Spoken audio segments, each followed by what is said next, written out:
After watching through all of the Divergent movies that have been made, this brings me to my first ranking video, where I will list the 3 movies that make up the Divergent series, from worst to best. Number 3, Insurgent. Maybe a surprise to be in last place. All the rankings I have seen from this series have all been the same, except mine is very different. I really have nothing good to say about this movie. It's truly a mess. So for that, I don't have any pros for it, so we're going to move right on to the cons. Following up to Divergent, Insurgent felt many miles behind it, probably because of the director change. A lot of the imagery feels very similar to other young adult fiction movies like The Maze Runner and The Hunger Games. To be honest, it's no surprise that the hero characters can't win, because the government's plans have so many flaws in them, and the soldiers are so useless. They literally have stormtrooper aim.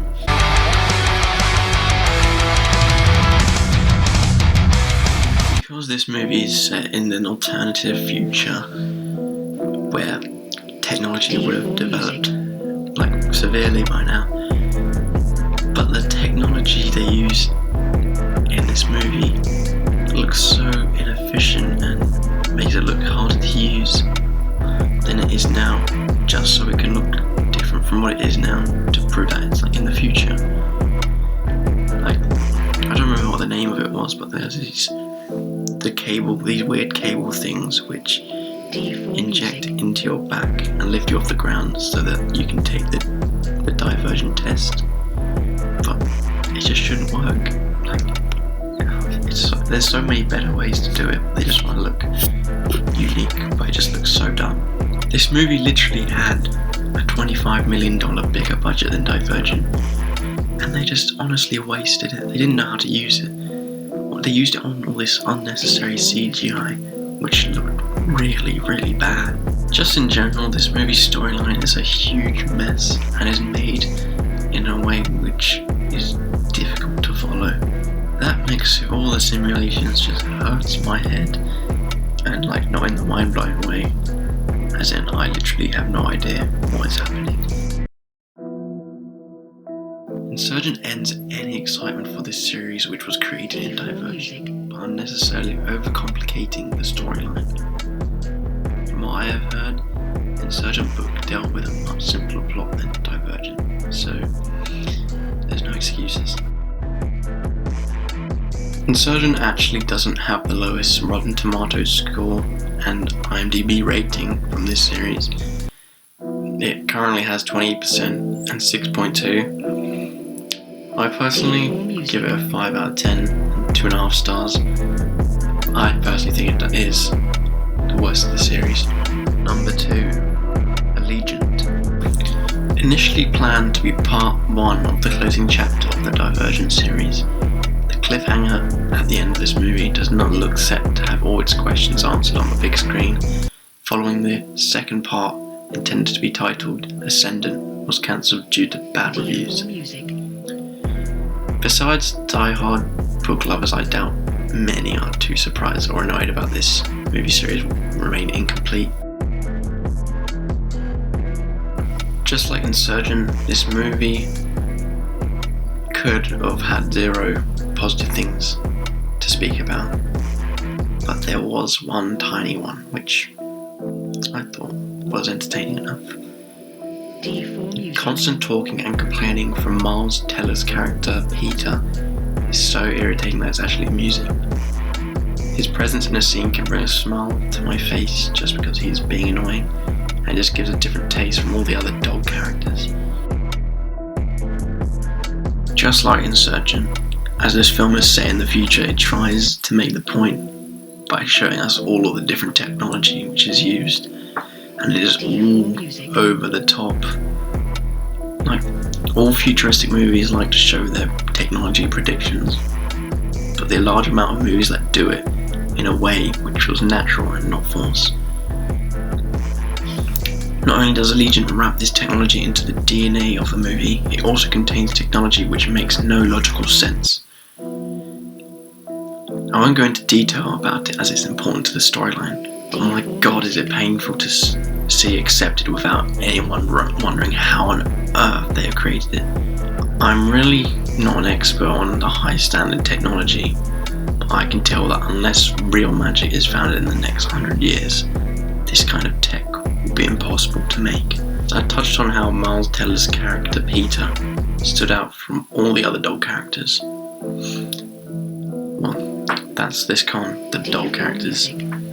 Zoe Kravitz's Christina is so irrelevant in this movie, it's unreal. Ansel Elgort's character Caleb is just a wimpy guy who's brushed to the side. He has nothing more to do with the movie than be able to use the crazy over-the-top technology. Jeff Daniels just straight up seems like he does not want to be in this movie, just holding on for that fat paycheck at the end. Now on to the main two. The character 4, by the way. I swear he just has a forever restoring health bar at the top, and it just seems to inhale oxygen with a side of steroids because this man is just so overpowered. And then the main character Triss. Main characters are meant to be influential. They're meant to make you be very passionate about what is going on throughout this book or film. And she was influential in the first movie because you could actually see her develop, but she doesn't even feel like a main character. She's one of the most forgetful, and she's the main character, and she's just so dull and uninteresting. This con was also touched upon in Insurgent, but the CGI is just so much worse in this movie than that one. They had the same budget, and just the shots of the flying aircrafts or the wasteland just looks so fake that it's actually painful to watch.